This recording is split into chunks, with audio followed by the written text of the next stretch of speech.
Welcome everyone to the Business as Usual podcast. This is an emergency podcast because all exams have been cancelled.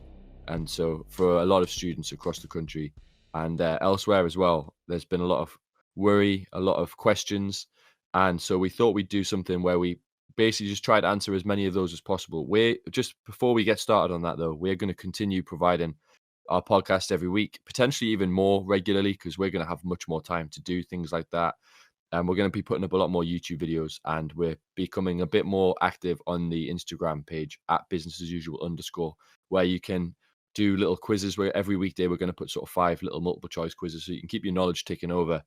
But the big news is that all exams have been cancelled and that schools are closed. And although we're still in school from Monday, depending on how many students are actually there, I don't imagine the schools will be open for very much longer.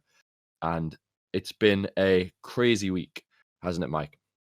Yeah, it's been a really weird week, and it's felt like a depressing kind of end of term, kind of end of summer term feel. So we know we're leaving, but it's obviously not for good reason. So yeah, very very strange end to the guess the year, I suppose. Yeah, and that's the thing. We have no idea, do we? We have no idea when we're going back. I guess the assumption at the moment is that we're going to go back in September, but to be honest, that's up in the air. Really, we have no idea. But one thing is for certain is that the A levels and GCSEs are going to be assigned to students rather than done through exams. Yes, yeah. So A levels, at least UK A levels and GCSEs, as well as vocational courses, are going to be assigned to them based on coursework if they've got it within it, based on mock grades, based on their prediction used by the teachers, and based on the target grade that they were given at the start of the year. So it's going to be a Yeah. weighted average that we don't even know how it's going to tick over. So it's going to be a culmination of both official results that you've had home in reports, and your final teacher predicted grade. Yeah, it's worth. I mean, we don't know how that's gonna look. We don't know how it's gonna be weighted, but all we've kind of been told is that teachers will be putting in a kind of predicted grade, an estimation, a sort of a judgment on what students would have achieved in the summer had the exams taken place, and that's going to be combined with things like previous attainment, so mock results and what have you. Not sure how much of a weighting that will take, and also previous attainment. So for A level students, that'll be their GCSEs, and for AS and GCSE students, sorry, that might be things like SATs and other Yeah. inter-school exams that they've set, and that all of those plus sort of their target grade based on those sort of prior attainment grades will in some sort of form that will come together and give what the exam board thinks is the best measure of what that student would likely have achieved in the summer. Their results are going to come out in July, but there is going to be a chance to appeal it if the students feel like they could have done better in the summer had they been given the chance to do the actual exams. Yeah, I mean that's the whole reason for the results coming out in July.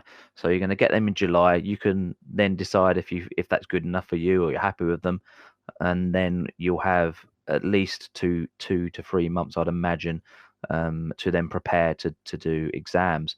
Now, whether that's just going to be one exam to show your potential, or whether it's going to be you sitting all 3 exams, I would imagine it would be just the one exam. But again, we haven't been told this. But they will make this as fair as possible. They don't want any student to be disadvantaged. So it's easy to say, but try not to stress now. You will, according to the exam board, get the grade that you deserve. And if you disagree with that, you'll have a chance to show you have more potential. And I imagine most teachers will be giving predicted grades that they feel you could achieve if you were doing your best. Yeah, So and it's worth mentioning what is the case for those students who are looking to go to university. Well, the universities are going to use the grades that have been assessed by teachers, but they've said they're going to be flexible. So I think you might find that entry requirements might change a little bit. There's obviously going to be a lot less number of overseas students coming into the country to study next year, and so as a result, maybe that means that there's more space for places for UK students. If a student wants to use their results from the reset, then their chances are that they're going to have to take the year out and they're going to have to start and apply from the following year. So far, there's no talk of the university year being pushed back, but that is something that is being considered. But I can't see that being likely. I know you said that you thought that might be the case. what's that? Sorry. the university year getting pushed back? I think it'll be pushed back at least to October though, because that's when Yeah, uni really starts. So you might just find you have a slightly shortened freshers. It'll be a freshers weekend maybe rather than freshers 2 or 3 weeks that it's kind of yeah. turned into these days. But yeah, I mean, I'd imagine if all goes well, universities will kick off in October because we need to give a bit of time for these exams to be done if you want to appeal. Hmm. But Yeah. that's just speculation. But I mean, the key thing is if you're a student and you're listening to this and you're concerned, you're going to be looked after because it's going to have to be on the sort of it's going to have to be more on the optimistic side because, for example, you can't predict a student a U grade because they haven't had the opportunity to do the exams, and so you can't say you can't say that's the most likely outcome. And so I would expect that if you've been sitting on a grade for the majority of the year, based on and your target grade's maybe a grade higher, you're probably you'd expect to be around the grade you've been at all year, or probably the grade above potentially to show the difference that the work between now and the summer exams. And students generally do improve as the year goes on and do improve from February until June. You'd probably expect to find yourself maybe on the grade above. But one thing that's worth emphasizing is sending an email to your teacher is not going to help. Um, so I wouldn't bother trying to suck up and trying to sort of influence that in any way. I think I hope I know that I will. I know that you will, Mike, will be um, acting with honesty and integrity when setting these results and giving students what we think they were capable of, but also what they deserve. Yeah, definitely. I mean, we're going to give what a student could do, aren't we, on our predicted grade? On a good day, what's the best they could achieve from the evidence that they've shown us over the last year and a half or so. So I'm not going to be predicting someone an A who's been getting C's regularly for the last year and a half. Yeah, And some students do feel that teachers should be allowed to do that. But we've got to be professional, and if we were to over predict, it could throw everyone else's in the class's grades into question, couldn't it? So yeah, yeah, it's gonna be fair, I think is the word that yeah, yeah. It's is the going to best be as word to fair as it use. possibly can be, and there's no ideal circumstance, but we're not living in ideal circumstances. Um, it's worth really sort of stressing this now that this is something that's never happened before. I was told the other day that exams started in 1888, and in the 132 years of exams, there has never been an exam series that's been cancelled like this. So it is completely unprecedented.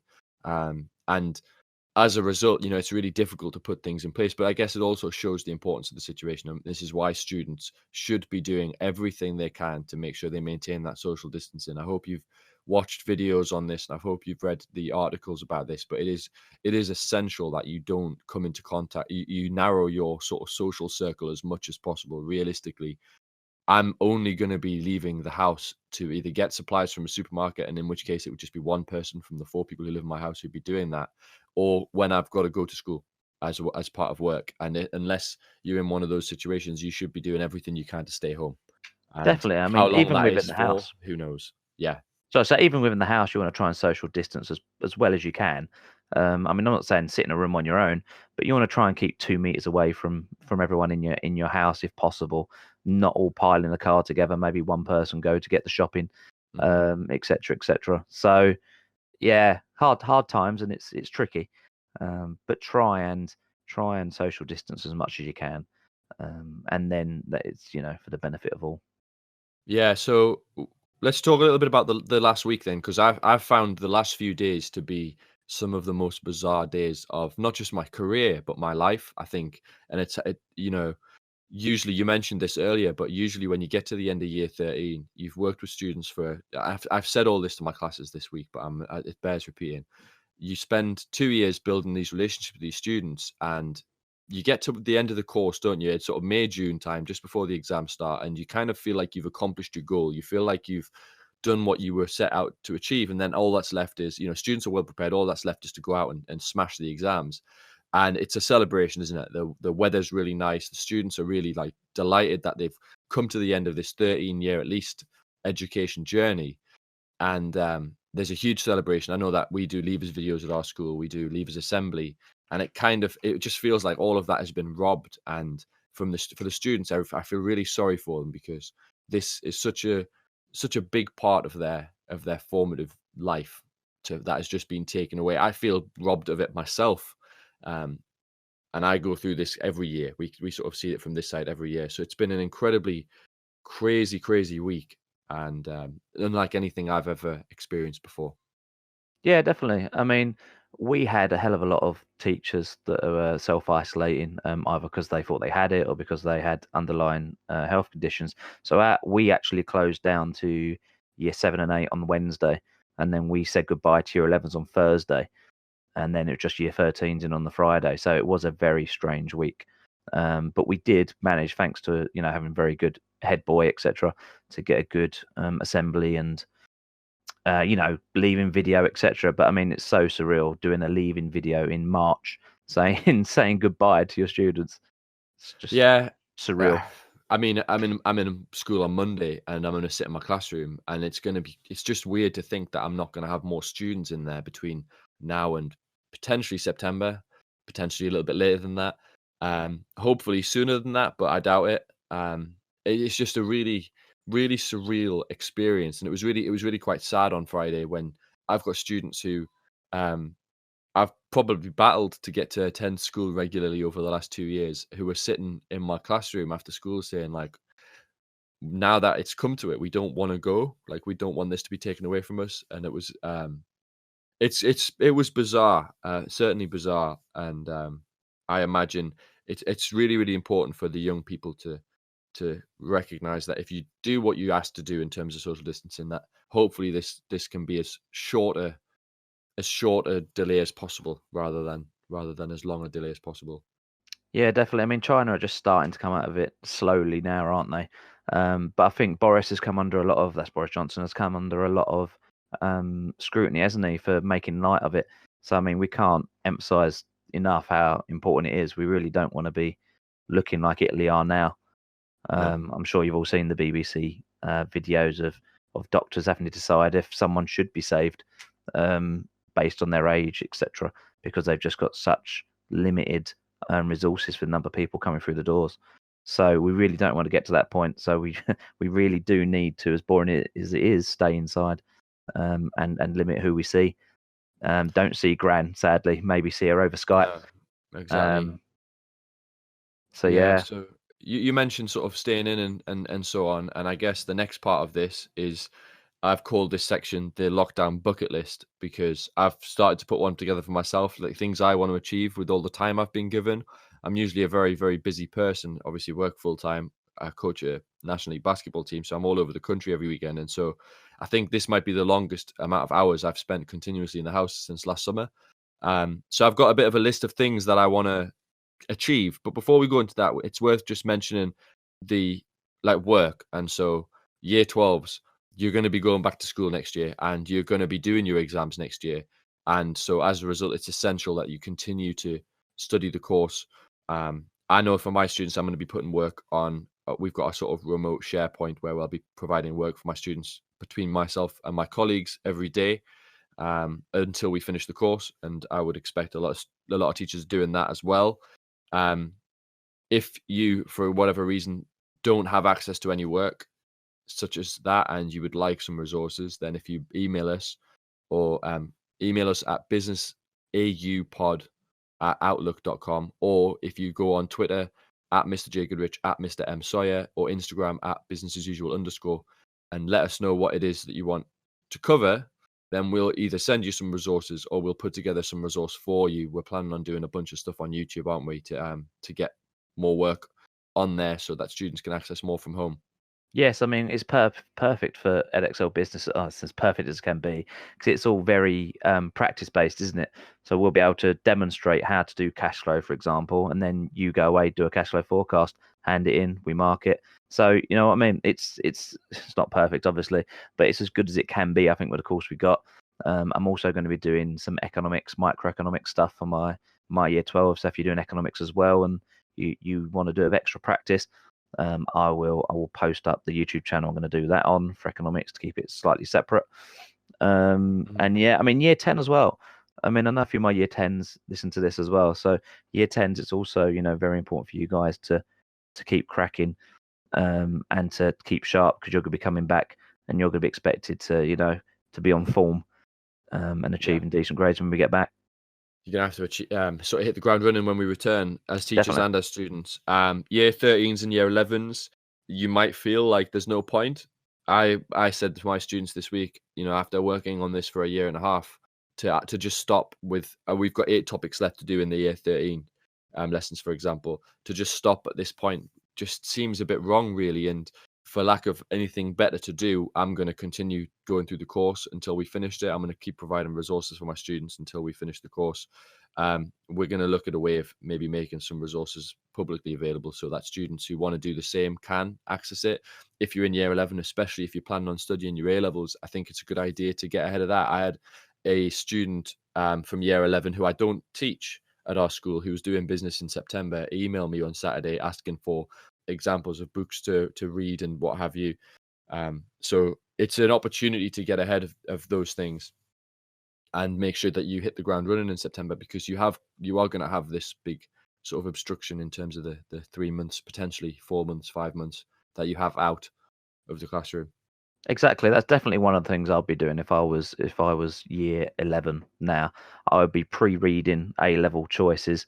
And if I was year 13, I'll be pre-reading for my university course. Yeah. Assume the best. Assume you're going to get into the course that you want to, because I imagine the vast majority will. So plan ahead as if you've got the grades you need. Yeah. Yes. Yeah. So my lockdown bucket list, there's a few things I want to achieve. I'm going to get into better shape. I think I'm in okay shape. I think I'm going to get into better shape. I'm going to go back to school in September looking like The Rock.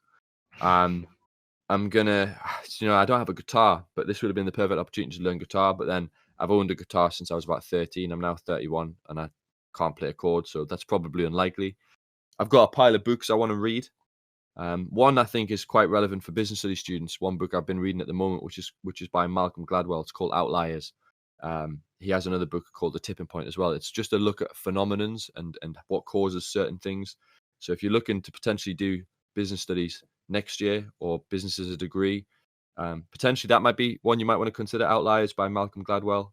One of the first chapter is about how the Czech Republic football team, all of their players in the under 17 national finals or whatever it was, were born in January to March, and the reason for that was when they were sort of setted into different abilities when they were 6 years old. The players who were best were the ones who were oldest because they were more physically developed. But then it kind of became a self-fulfilling prophecy because those players who were put into the sort of top set or top elite category were given access to elite training and stuff like that. Really, really interesting.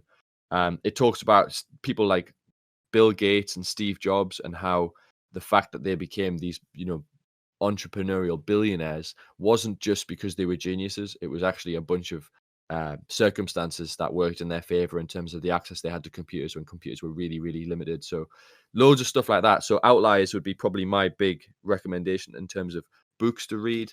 I've got a few others I want to read as well, some basketball books and a few music books. Mike, anything that's going to be on your reading list for the lockdown? On my reading list, yeah, I've got a fair few. I mean, mainly economics books, to be honest, that I need to get around to reading. So I've got to read the new Nudge Unit, Inside the Nudge Unit book, and that looks at behavioural kind of stuff. So, I mean, if you're looking even to do psychology or economics or, even business, because managers need to understand behaviour of people, that would be very handy. I might read the updated version of How to Win Friends and Influence People, because obviously the original book talks about, very old presidents and things like that. Interesting, but I mean, not very relatable for kids these days. So that might be something they could read. I'm going to put a list together. I'm even thinking of doing a come read with me series on YouTube, and we'll do Business a chapter. as usual book club. Yeah, we'll do a chapter. Read a chapter over a couple of days. I can imagine it and discuss actually. We'll it. just get you a nice leather chair and a glass of red wine, and just we'll just get the camera on you, and you just read in your nicest voice. I think if we're going to do that though, both of us are going to have to potentially get some lessons on how to limit our accent a little bit. Oh yes, elocution lessons are on the list. I'm going to be getting fit as well. Yeah, I'm going to be trying to get thick because I'm fat. So I need to go and lose about 3 stone. Get back to my fighting weight. okay. And then fighting weight. Oh, it's a saying, isn't it? I don't mean literally fighting. Yeah. When I'm on tip top performance on the football pitch. Fair enough. I'm also going to learn Spanish, I think, because I started and then stopped. So I think I'm going to learn a bit of Spanish. read some books, get fully prepped for next year. So my lessons should be even better next year. Fingers crossed. Fingers crossed. What about TV series? So the number one for me is, we talked about this a lot on this podcast, but Disney Plus launches next week, and it actually launches on Tuesday. And I think everyone, whether you're a Star Wars fan or not, should watch The Mandalorian. The Mandalorian was awesome. Like, it's Oh, my probably boss raves about that one. the best show I've watched in ages and ages and ages. That was really, really good. Do you have to have watched the previous ones? No, not really. Not No? really. I don't think so. If you've not watched any Star Wars, I think you can pick it up and enjoy it.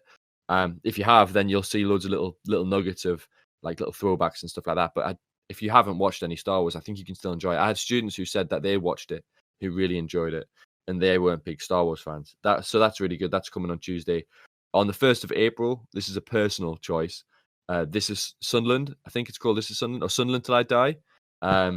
The one about Sunderland getting relegated, and then Oh, I think God. the second season is going to be about them not going up. You're a And bad man. I'm going to enjoy it. That's can not I me say? watching Spurs lose the Champions League final again. Yeah, sometimes it's fun to do this, especially when you're having a couple. The third and final recommendation I'm going to make on TV series. I can't believe I'm going to say this publicly, but have you heard of Love Is Blind? Oh, God. Yes, I have. Have My you nan watched watches it. Yeah, if I'm in the same category. Yeah, it's like, my girlfriend watches it, and I'm in the room when it's on, which is, I guess, the sort of the grown man way of saying I'm I love pretending it. I'm not watching it, but I'm secretly looking over at the TV every 5 minutes. It's good. Like, it's bad, really, really bad, really cringy, but, like, sometimes that's what makes the TV show watchable, isn't it? So I found that quite entertaining. I'm not gonna lie. Love Is Blind. I'm in. I haven't watched the whole thing yet, but basically, if you're not sure what it is, it's, I think there's like 15 people, and they go on, like, these sort of speed dates, but they can't see the other person, so they can just meet the personality, really. And the idea is, it's supposed to be really kind of I guess it's just not shallow at all, and it's very, like, really what love is supposed to be like, I guess. And then and then they meet, and then they actually have to live together, go on holiday together, and you see how many of them survive and how many of them have got deep dark secrets. It's really fascinating. Trash TV, but that's one of my recommendations. And I've talked for about 2.5 minutes about Love Is Blind, which I didn't think I'd be doing at the start of the year on this podcast. You've come But out on here we are. live podcast. Yeah. Right. Okay. I guess I'll kick off with mine. So one show I've watched, and this is a bit more specific to business economic students. This show called Billions. Because mine definitely weren't. Yours definitely wasn't. No, I mean yours were good for the two girls in my class, to be fair. So that's fine. Yeah. So yes, Billions, I would say to watch. It's about a hedge fund manager called Bobby Axelrod, and he is, he trades and becomes, a profit, makes loads of profit out of the Twin Towers going down. And then he builds his very unethical hedge fund. It's quite interesting. It shows you how shares work, how speculation works, how the laws around that try to control them but struggle. So Where is that? particularly good for economics. Because I've heard that recommended a load of times, and maybe Season 1, I know at least, is on Prime Video, but there are Right. 5 seasons, I think. Okay. So yeah, at least season 1's on Prime Video. So that's a very good one to watch, because, like I've said a few times, students tend to struggle with the idea of how shares, investment, and all that kind of works. So very, very good show. So that's one. I'm trying to think, what have I watched recently that was very good? I mean, I watched Man in the High Castle. I found very good. I don't know if you've watched that. I mean, it's a bit dark. But I mean, we have to watch these dark times in history, don't we, to appreciate them, to prepare for now. Learn times from in real life. Exactly. In 50 years, this will be on Netflix. Yeah. Coronavirus, the pandemic. Yeah. So that'll be interesting. But yes, I mean, I've got loads of shows I need to get on. I've been behind, like Westworld, the new season. I think it's just coming out now. Yeah, which is I'm good. tempted to rewatch Thrones. I watched all of Game of Thrones in about 18 days last year in preparation for the finale. I'd never watched it, and I watched the first few, and I was like, do you know what? I'm going to see if I can get all the way through. Did you manage? Yeah, I managed. Damian Lewis, by the way, star of Billions, lives around the corner from me. No way. Yeah, he's got a house in Suffolk, house in Lavenham. My My girlfriend's sister saw him in the local market like 3 weeks ago. Has to Don't be know where said. he is now. I do root for his nemesis Chuck Rhodes. To be fair in it, but Yeah, I do okay. I do like him. He's good. He's in No, Homeland as well, isn't he? I think I think remember him so. being in. Yeah. Okay, so hopefully, based on that, you're a little bit clear about what's happening with school. Hopefully, you're a bit more optimistic about your future in terms of your education and what have you. If you're a year 10 or year 12 student, hopefully you know what is to come next. As we said, we're going to be providing loads of resources for this.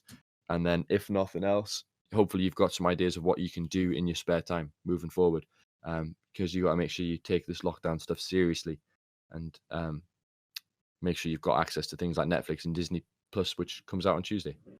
Definitely stay positive, stay inside as much as you can, and it'll all be right in the end. I think that's the main See you takeaway. later, guys. Stay safe. Cheers.